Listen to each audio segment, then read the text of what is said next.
Hi, everybody. My name is Deej Fukan, and I am the CEO of an intriguing company called Salesgasm. We are primarily an event organizing company, and we organize events in various countries of the world. And we also have a beautiful little app on the Play Store and the App Store with the name Salesgasm, which provides sales and digital marketing training to professionals in over 180 countries of the world. So today we are here to experience the Intrigue webinar. So Intrigue webinars are very swift, very powerful webinars that are primarily focused to intrigue people and provoke thought.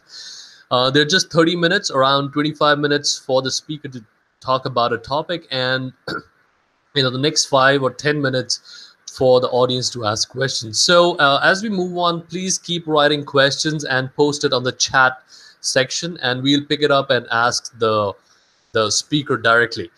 So today's topic is very interesting. We have the topic named Increasing Customer Engagement by Bridging Your Sales, Marketing, and Support Teams. And for that, we have a very, again, intriguing speaker with us on board. He is Vibhav, and he's the product marketing manager at Zoho Corporation. And Zoho, and Vibhav and his team handles product positioning, advertising, campaigns, and feature releases. Vibhav is a mechanical engineer with a master's in business management. Before joining Zoho, Vibhav worked with J. Walter Thompson. Just like me, he loves great cars as much as he loves good copywriting. Vibhav, now the helm is on to you. Kindly start off with the webinar. Thank you, Deej, and thanks for the intro. And once again, I'd welcome everyone here onto this webinar. And just a little disclaimer, since I'm from Zoho, a little bit of what I'm talking or whatever I'm saying or showing might look a little pushy, but then I will try not to sell Zoho and rather add as much value as I can to all of you who are attending today. So again, the topic, customer engagement, right? And before I get in more into it, I encourage you to tweet about this webinar if you like it, whichever way. We definitely love to hear your thoughts. So let me start off with something very, very basic for any business. Customers. They are the backbone. They are the single main reason why every business is here. And then that is the aim. Everyone wants more customers. And the key to growth is to keep them happy. But then who makes all this happen? Who makes this magic happen? It is the customer facing teams, because they talk to your customers day in, day out. They are the ones who are primarily responsible to ensure customer happiness and also to attract customers. But then, are they just one in number? Is this just one team? No, there are many teams that face the customer, most predominant of which are the top three, that is marketing to attract new prospects, sales to eventually close the deal and bring in your revenue, support teams to make sure that customers are always happy and they're taken care of. And since these three teams are functioning, they need some software, right? They need to use something that can help them do their job better. Is it just one thing that they use? No. They have different needs. That means they need different kinds of software. Just like email could be a most common thing for everyone. Your sales team would need a CRM, but then the marketing team would need social media management. But then your support team would need a help desk or a ticketing software. And then is all this happening through only one means or media channel? No, it could happen through phone, through chat, and email, and many other ways. And when I talk of the systems they use, they could be really different. This is just an example. So You have various bits of software which are, I mean, if I have to be very honest, which are very good indeed, many of them. But then what is the problem?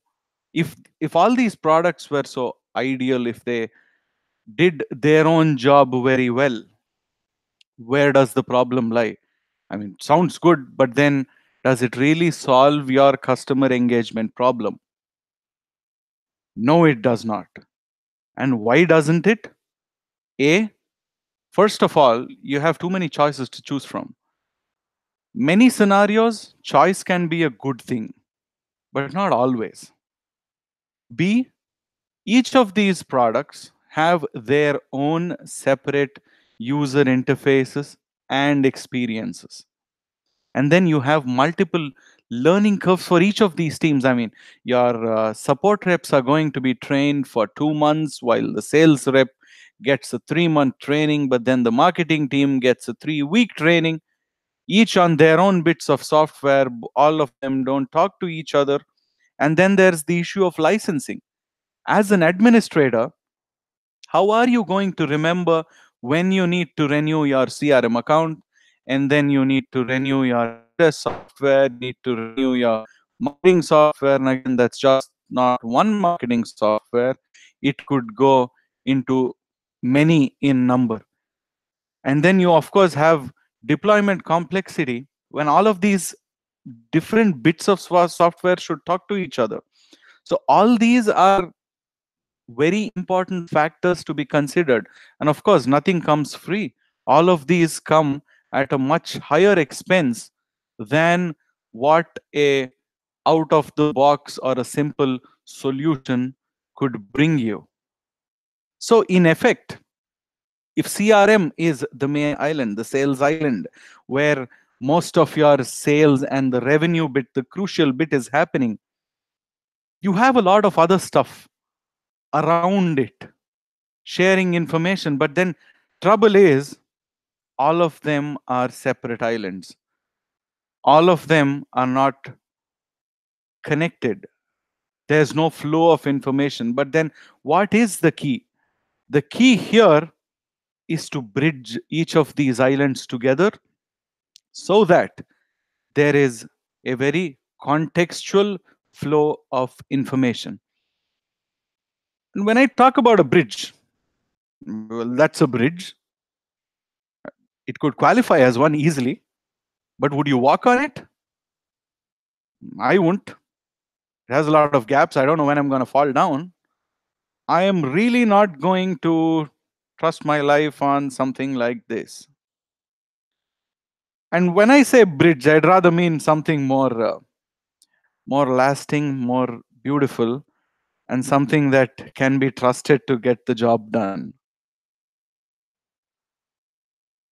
And that means bridging your three important teams, important customer facing teams, that is marketing, sales, and support. So here I'll get into some scenarios to help you understand this situation better.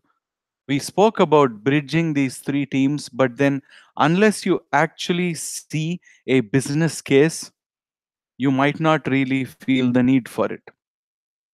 And when I talk of business cases, it is all to do with customers and how to acquire them. But then is it a one-step process? No, it goes on actually. It's not easy. Right from generating demand, awareness, and then making sure people come to your website. And do they purchase immediately? No, they have to be nurtured. Sales team has a lot of follow-ups to do. And then you have your delivery team that is responsible for making sure the product in question is being provided in the most perfect way possible. And of course, then there's the support team to make sure customers are happy and they continue to stay with you. And over this journey, you need something special. You need a bit of connected, a connected ecosystem if you need to retain customers, if you need to attract more customers, and if you need to keep them happy.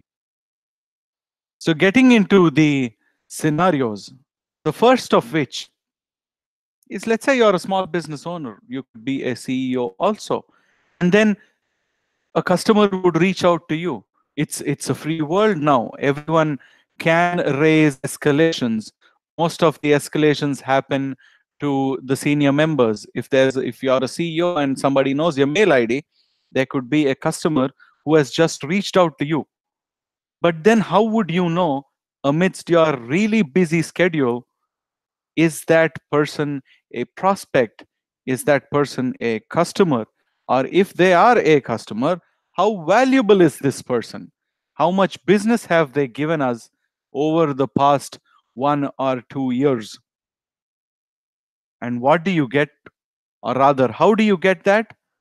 First, how about your inbox being classified, not just like a laundry list? I know most mailboxes I like that are like that. I I'm personally not great at organizing my mailbox, which is why it would rather look like a heap of junk predominantly. But then try to have a look at this. What if your mailbox was organized as per different pipeline stages in your CRM? If mails from potentials could get classified into a separate column and emails from colleagues could go into another column, how about giving more preference to the potentials? How would you know that if it is not classified in this way? And then what's more, the moment you select that email or rather open it, you can even find the customer history. And then the best part, if you can see the little boxes in green there by the emails, their value, customer or the deal value is actually given there right in the mailbox. And when I close the deal, I can just drag the email from one column to the other to change their stage back in CRM. So that actually brings out a lot of context to emails. And now that, in fact, forever now, and even for the coming time now, I think email is going to remain the predominant source of business communication. But then we've forgotten to innovate on that angle, and this is what we guys are trying to break.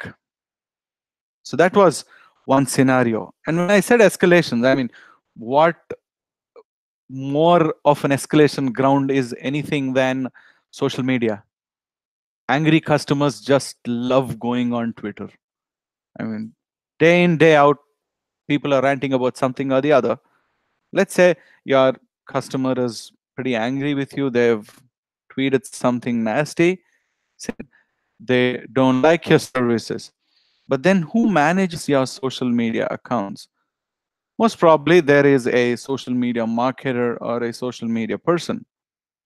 But then how does this person know the sales context? How important is that customer, or how not important is that customer? It is equally necessary to know that. So what can you do?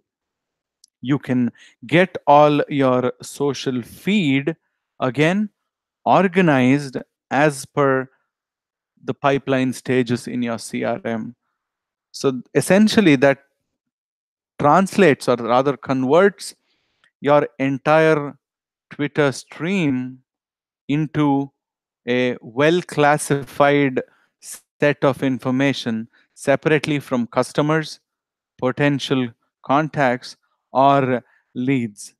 In effect, if you see, this is just a better way to organize your stuff, so that you will need to prioritize which tweet to reply first, which customer to serve first.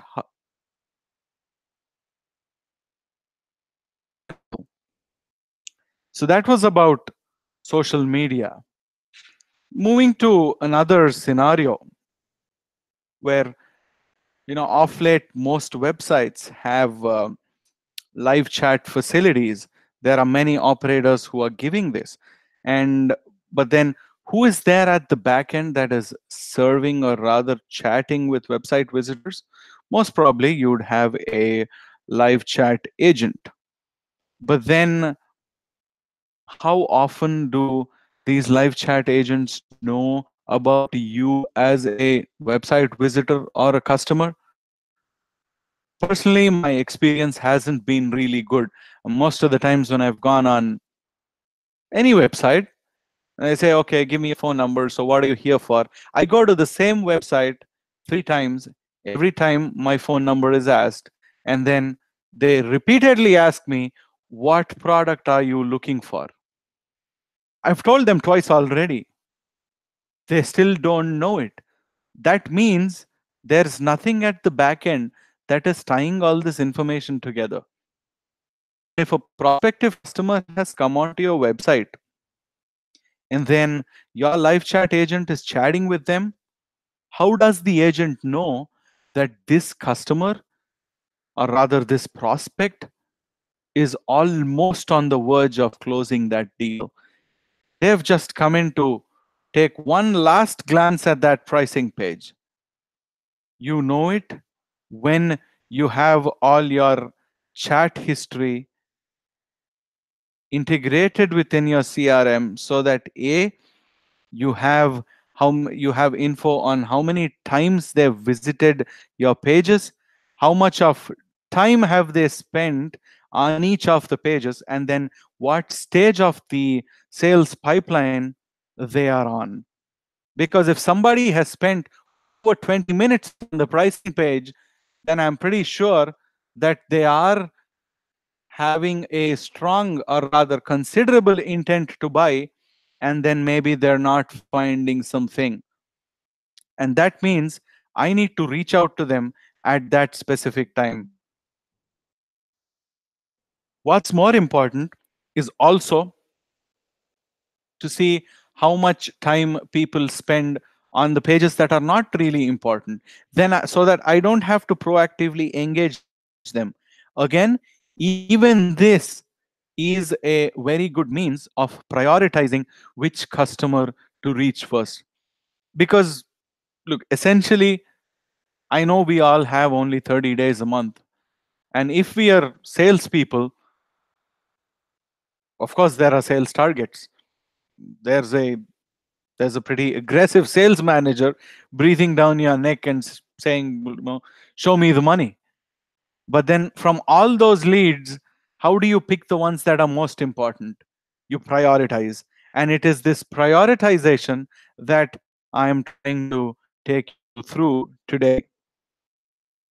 So that was about website visits. Let me go into another, and especially this is a really common scenario of support. If a support agent is assigned a ticket, if they're working on it, how does the agent, now to the support agent, every ticket is the same. It doesn't get a priority. Maybe the only priority would be in the means of first in, first out, or something like that. But then how valuable is a specific customer? Your support agent would never know this unless they go out for coffee with the sales team and then talk about this specific ticket. But then it's not feasible on a daily basis, and that really does not happen. So what is the solution? The solution is to get a sales context within every support ticket that is raised. So if you can see on the right hand side, so there you have a sales history. You have that information saying this person is a customer, what are their details, when was the first time they have come in onto my product, how much of revenue are they bringing me. Because if you have a high value customer, I'm pretty sure anyone would like to prioritize them over your everyday usual customer, because it is important to keep your most valuable customers happy, because they eventually go on to become your ambassadors. And now that we covered all those four scenarios and, you know, essentially the teams of marketing with social media, live chat, sales, and then support, does this mean the job is done? Of course, we are nearing there's 10 more minutes to go. But then if the job is done, should we just pack up? No, the job is not done. Well, not really, at least, because we missed out one fundamental point. Customers are free to reach you in any way they deem fit. And that could be over telephone, over email, over chat, or in any other means possible. They could directly walk into your storefront while you're not there. They could leave an email or a phone call on your desk phone while you are on a customer visit somewhere far away. So, how would you stay on top of all these channels in addition to whatever you're doing? How do you ensure customer engagement this way? So, earlier I spoke about teams. Now, when I talk about channels, I mean you make sure your email is set in really tight with CRM in the way I showed you using something called sales inbox. Well, that's the name. You make sure telephony, or rather your telephony service, is integrated properly with your CRM, so that whenever you have a missed call, you have a somebody leaves you a voice message, you get to see that in your CRM. Even if you miss it, at least your colleague or your manager can follow up on it. And what's more important, while you make a call, all the relevant customer information comes there right on the screen. Because when you're on the phone, you need a certain context. You need to know, again, how valuable that customer is. And as I said, live chat also, including a summary of all customer history and information, along with the chat transcripts. And of course, social media, and the strength of which is in trying to organize all social media activity into customers, deals, or leads. So that was predominantly about channels, and it is all these ways in which you achieve better customer engagement. And how is all that done? That's what we from Zoho would yearn to do with a product called CRM Plus. So in effect, it is a combination of about 10 different products, right from surveys to help desk and project collaboration, visitor tracking with live chat, activity management, marketing automation, social media, and of course, the most indispensable part, CRM, is at the center of all these islands, as I referred to in at the beginning of this presentation. And before I close the session, just some brief highlights about the product. You have a really unified experience across each of these 10 products. So there's no multiple URLs, there's no multiple licensing, there's no need to hop between each of these products. And then there is a global search that comes in really handy, because in effect your customer is the same. The products you use might be 10, but then your customer remains the same across all these products. And then they might have different bits of their information scattered across each of these. And then you need one unified search mechanism to bring out their info from each of these 10 different pieces. And of course, you get notifications from each of these 10. the multi-channel notifications, like I elaborated earlier on in the presentation.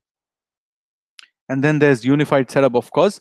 That is the hallmark of our claim of being a one product that has 10 products. And then most important is when you have different employees who are using different bits of software, you can provision them accordingly so that only people who need access to certain pieces of software can get that access. Of course, this also means a single licensing system. You don't have the hassle of having to enable and track multiple licenses. And with that, I think we've come to the end of the presentation. And thank you very much for joining me today. And of course, now I will be open to questions. So please feel free, whatever your questions are. Well, great, Vibhav. I think that was an awesome presentation. Very swift, very powerful. You covered a lot of things. I like the last image, second last image, in which we could give access to people uh, in so many aspects. You know that's very powerful. I would say when we have a team more than 100 people, I think that's or probably less than 100 people. We need Uh-huh. this very importantly. Okay, well, Yeah. we have a question. The question is how to deal with data entry. Everything is fine. It's just that Uh, putting a lot of data into the CRM is, I uh-huh. think, a painstaking job. So, what is the strategy you guys are using to assist? I That's a very valid question, because no matter how much we've automated everything, it is this crucial bit of data entry that to be honest, nobody has managed to automate. But then that is where the main pain point lies. Most of the time, if you ask a salesperson, your information is not right, of course, in the time they have, are they going to enter data or make that sale? And the solution, or the way in which we handle it, is we use portals, we use customer portals. Now, how can that help you is, now instead of you having to fill all this customer information into your CRM, if you could get portals, give portal access to that customer of yours, and then invite them to fill in their own bits of information. So in effect, if you use maybe an app like Uber Eats or something else, most of the apps today, and if you know, you might or might not have noticed, the backend would most likely be a CRM. And all that information, like entering the name, email, phone number, address, it is you as a customer who's doing it. So if you are a business, then you can use a portal and then give the access to your customers so that they can fill in their own information. And that can reduce the data entry problem to a great extent. All right, perfect, perfect. That's a great answer. Um, the second question, Vibhav, is just give me a second. Yeah, so I have multiple teams and multiple customers in multiple countries. Mhm. How do you take care of the cultural differences? How do you customize a CRM as per the requirements of a particular country or a city? Oh. Uh, Firstly, of course, I mean, we are in an age of global business, and I think it is only natural for the need to have a multilingual and a multicultural approach to business. And what that means is, in now that you're asking from a specific CRM context, there are certain features to be used uh, that can help you with these. For example, one is called territory management. So you assign one sales team or one team to each territory. Let's say the Japanese sales team, and then the US East sales team, or the sales team from Australia, and then the Singapore team is separate. Each of these go into separate territories, and then each team can actually have their own working timings, their own pages, the way in which CRM is organized for them, considering the time difference. You can maintain a different currency for each of these teams, because of course they do business in their local currency. And one more thing is that you can actually have the CRM in their own language. So your Japanese sales team would see CRM in Japanese, but then the Australian sales team would see it in English, while maybe the Spanish sales team would see the CRM in Spanish. So A, territory management; B, multi-language support; and C, multi-currency support. These are some of the three things. And of course, there are a lot of other stuff like feeds, etc., that you can use to handle these multiple geography teams.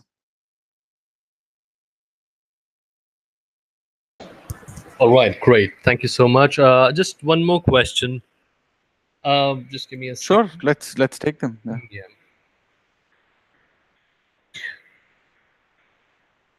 So, about the marketing, how does Zoho support marketing, and how do you calculate marketing ROI in the system? Can we do that? Mhm. Yeah, of course. Because most of the time, at least from my experience, where sales and marketing fight is that sales always says marketing doesn't give us enough leads, or rather good quality leads, and then the marketing team is going to say, what, our leads are good and it's you who's not converting. And me being a marketer, I've been in that situation pretty well.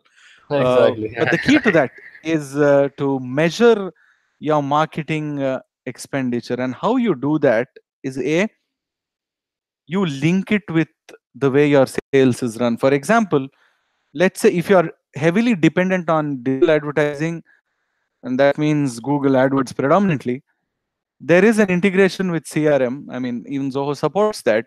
You could use other CRMs as well.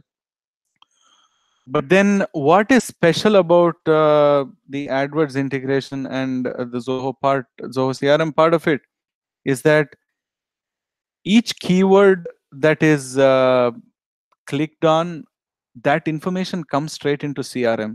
So then you measure, let's say you've closed about 100 deals.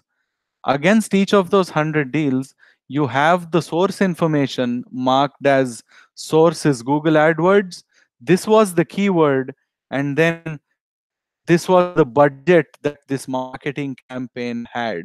So then it is not a general money spent versus leads that have come in, but you can even go into such a specific detail of, if this campaign cost me $10,000 and then the deal was worth only $2,000, then maybe my campaign was not worth it. So you can go to that specific level of detail. Some other features are there also that you can use for marketing attribution.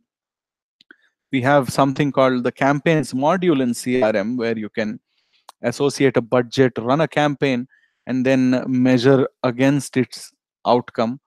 And then you of course have email campaign support, where if you do spend on it, how many, or rather, even if you say time spent on it, if you've sent like 10,000 emails, what were the open rates of each of those emails, and then how many deals did you ultimately get from it. So that marketing attribution is pretty much in place. And I think measuring marketing expenditure against deals closed is the best way to understand if your marketing team is doing a good job or not. Great, great, great. Thank you so much, Vibhav. I think it was a very, very swift and powerful webinar, and I think the delegates have learned a lot. Um, Thank you so much, everybody, for joining in. It was great to have you on board. Vibhav, thank you so much for being amazing and sharing some really good insights about how to connect the sales, marketing, and support teams, and eventually have powerful sales. All Yeah, right, well, it everybody. was my Yeah. pleasure, and I think I hope everyone's uh, got some value from it. And of course, if you still have any other questions, feel free to reach any of us, and we'll be glad to help. All right. Great. Thank you so much, everybody, for joining in again, and see you in our next Intrigue webinar. Bye bye. Have a great day. Bye bye.